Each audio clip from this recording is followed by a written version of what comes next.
Hey everybody, it's Etan. I'm back in Pasadena at Bryan Court on South Marengo Avenue. So yes, we're talking about another bunch of bungalow courts, but I wanted to do something a little bit different. So I made a friend. Hi, I'm Andrew Salimian. I'm the Preservation Director at Pasadena Heritage. One of the unique things about this particular court, Bryan Court, is that it's all small office buildings. It's not residential like most of the other bungalow courts. Why did that happen, and roundabouts when? Well, it's true for not just this bungalow court, but a lot of the old craftsman houses around here as well.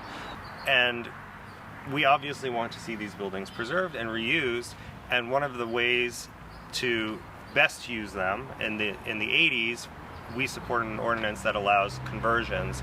So a lot of them are doctors' offices, professional offices such as lawyers, attorneys, tax prep. Those uses fit really well into a residential property. These businesses have done really well. It's a nice place to go to the doctor or have a meeting for the same reasons it would be a nice living space. Let's go take a look at some of the architecturally diverse bungalow courts right on South Marengo. Yeah.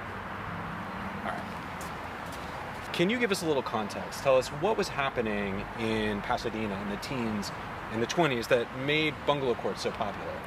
Well, Pasadena at the turn of the century into the 20s was experiencing rapid growth. People were moving from the East Coast, the Midwest, and they needed housing, just as we need housing today.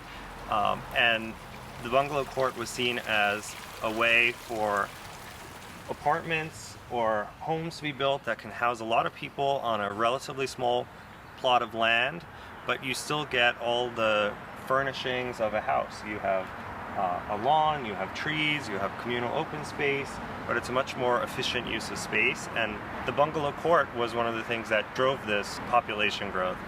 South Marengo itself has a whole cluster of bungalow courts that all sprung up around at the same time, the teens and the 20s. Do you have any sense of why this stretch in particular was so popular for bungalow developers? Well, we're in actually a good location. The railroad would have been right behind us. There's a lot of commercial development, industrial development right behind us. And then to the north is what we call Old Pasadena, but it was the commercial district at the time.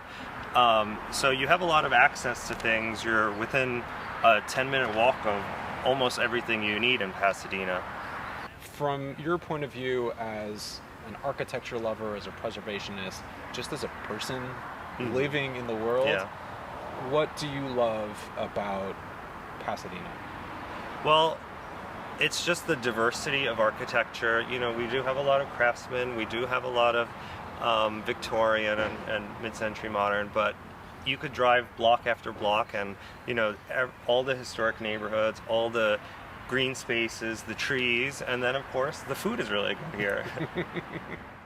Since I shot this video, Andrew took a position as the Director of Advocacy at the LA Conservancy. I want to thank him and all my friends at Pasadena Heritage for all their help. If you want to get more backstory on the 6 bungalow courts we visited in this video, visit etan.la.com. Thanks for doing LA with me.